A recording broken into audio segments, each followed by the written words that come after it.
So when you were first starting out as a freelance guitarist, did you need to go to any advice centres or agencies to help you get started? Kind of. I started, when I started playing, I was 13, and I taught myself for 10 years. I started teaching when I was 16 though.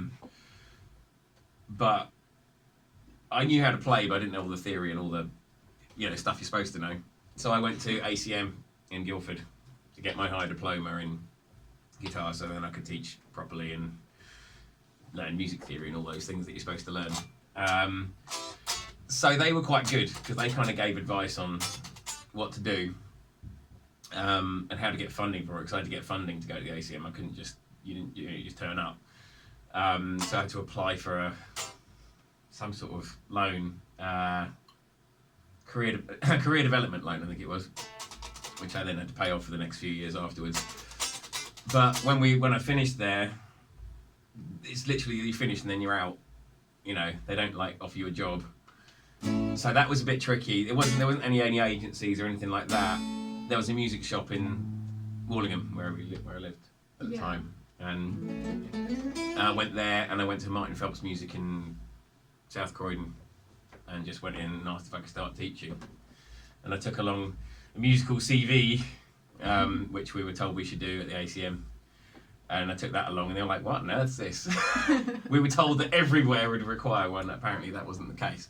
But anyway, I went there and got a job there teaching. I started teaching on a Saturday or whatever, and then ended up owning the place after a few years. Oh, right. And then opened up a second shop down in Oxted. But I had to borrow money to do that. So that was kind of a secondary thing to the teaching and the actual playing for a living. This was a business, which probably wouldn't do again. It's a lot of responsibility and a lot of loss of money, but it kept us all going as far as the teaching. So, but yeah, I really there are things like Musicians Union that you can ask about these sorts of things. Oh yeah. And it's like £100 a year or something to belong to the Musicians Union, and they can give you various advice on things and instrument insurance they do as well. Have you ever used the Musicians Union yet? Years ago. My wife uses them more than I have actually. I haven't had a huge amount of call for it, but they have been useful here and there. But like I say, it's quite a good thing. I think I've forgotten what they insure up to, but if you just do £100 a year, then you've got all the benefits and everything. But then if you lose your guitar at a gig, then that's actually covered, which is quite a good thing. Because otherwise you have to insure them separately and whatever. So yeah. As far as advice and agencies, I think that's probably the only one. It's the good thing is as well though. I say these days, it's how we old. You go on Facebook or any of the any other social media ones and find anything to do with music that's in your local area, and you will find people who need guitar players.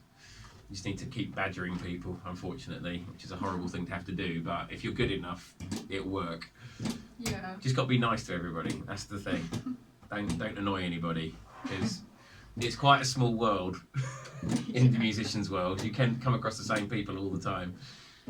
So if you're good to everybody and do your job, then you kind of, you get the work. If you start cancelling lessons, that doesn't work very well. Yeah. I've had a few teachers that work for me that, cancel lessons. And then they just lose students, and you got to be happy. You got to teach students what they want to learn as well. You can't just sit down rigidly and teach them you must do this, you must do this. It doesn't work that way. People don't work that way. So yeah. Right. Thank you.